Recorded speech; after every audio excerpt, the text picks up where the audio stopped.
Assalamualaikum warahmatullahi wabarakatuh. Selamat sore, salam sejahtera untuk kita semua. Om Swastiastu, Namo Buddhaya, salam kebajikan.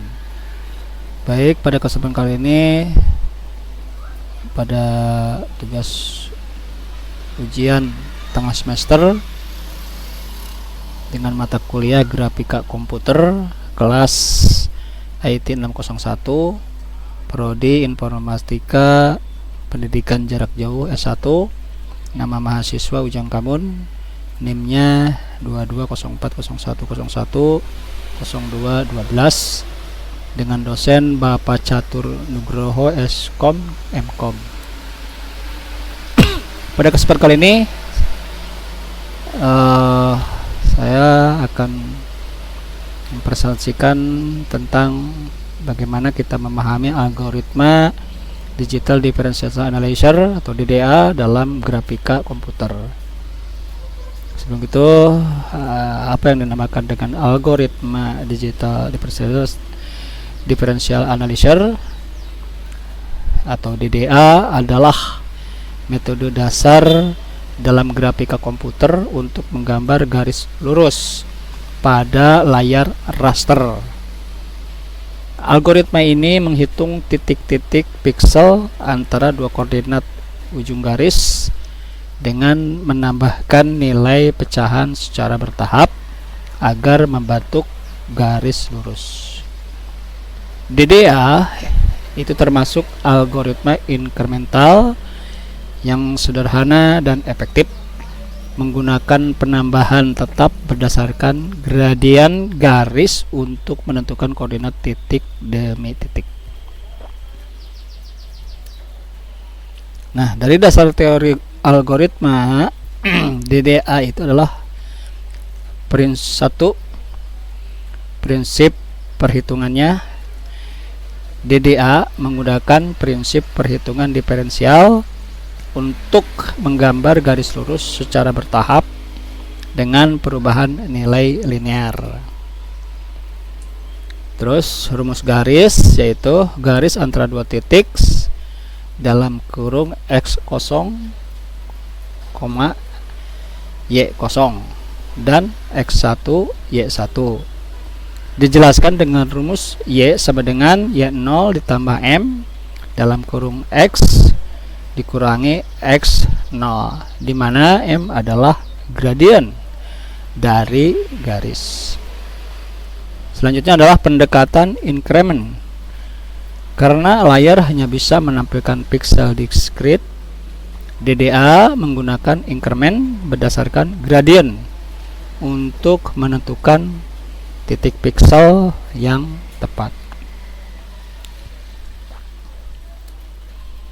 Langkah-langkah algoritma DDA. Yang pertama, hitung perubahan.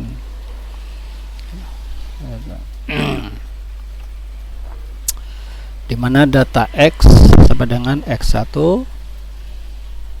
dikurangi X0 dan data Y dikurangi Y1 dikurangi Y0 untuk menentukan perubahan posisi pada sumbu X dan Y. Nah, selanjutnya tentukan jumlah langkah.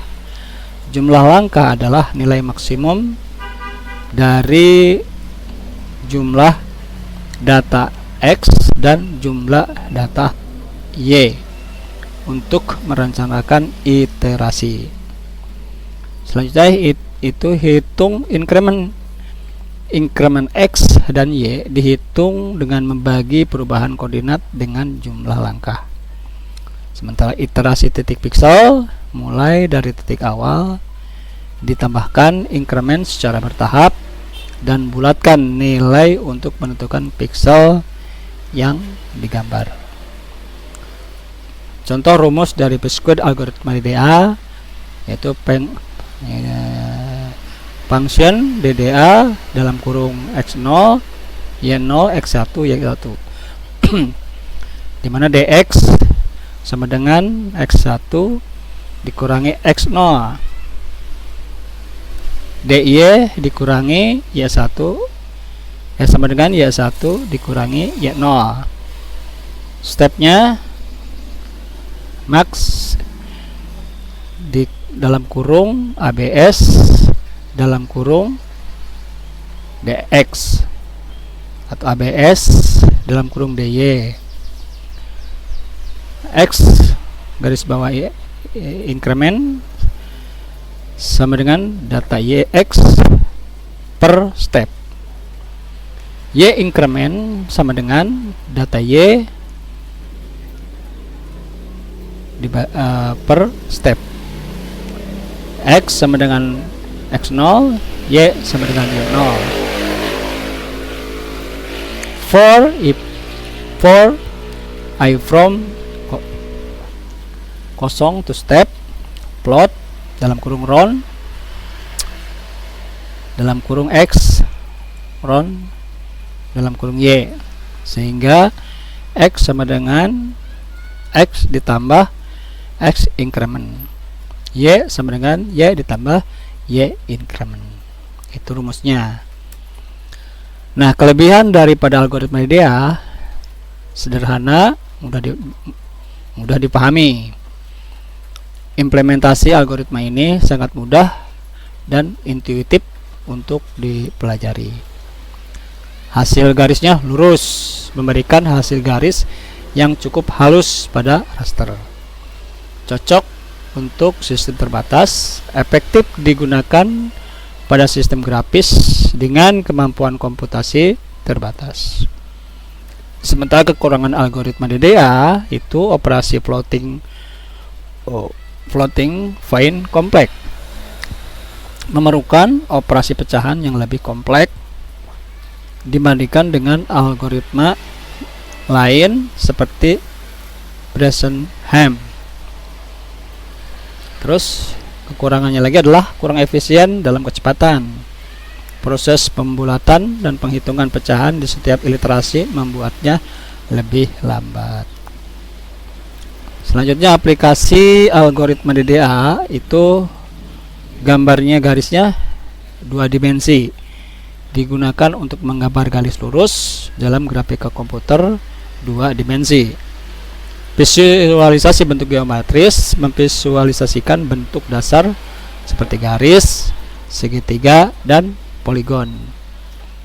Nah, sistem CAD dan game 2 dimensi sering dipakai dalam software CAD, game 2 dimensi, dan aplikasi grafis lainnya. Kesimpulan dan pentingnya algoritma DDA adalah metode dasar yang banyak digunakan untuk menggambar garis lurus secara digital dalam grafik komputer. Meskipun tidak seefisien algoritma seperti Bresenham, DDA tetap penting sebagai titik awal pembelajaran teknik rendering grafis. Pendekatan matematisnya yang intuitif dan mudah dipahami membuatnya menjadi pondasi penting dalam pengembangan grafika komputer. Demikian, mudah-mudahan bermanfaat. Mohon maaf ada kekurangannya. Sekian, terima kasih. Wassalamualaikum warahmatullahi wabarakatuh.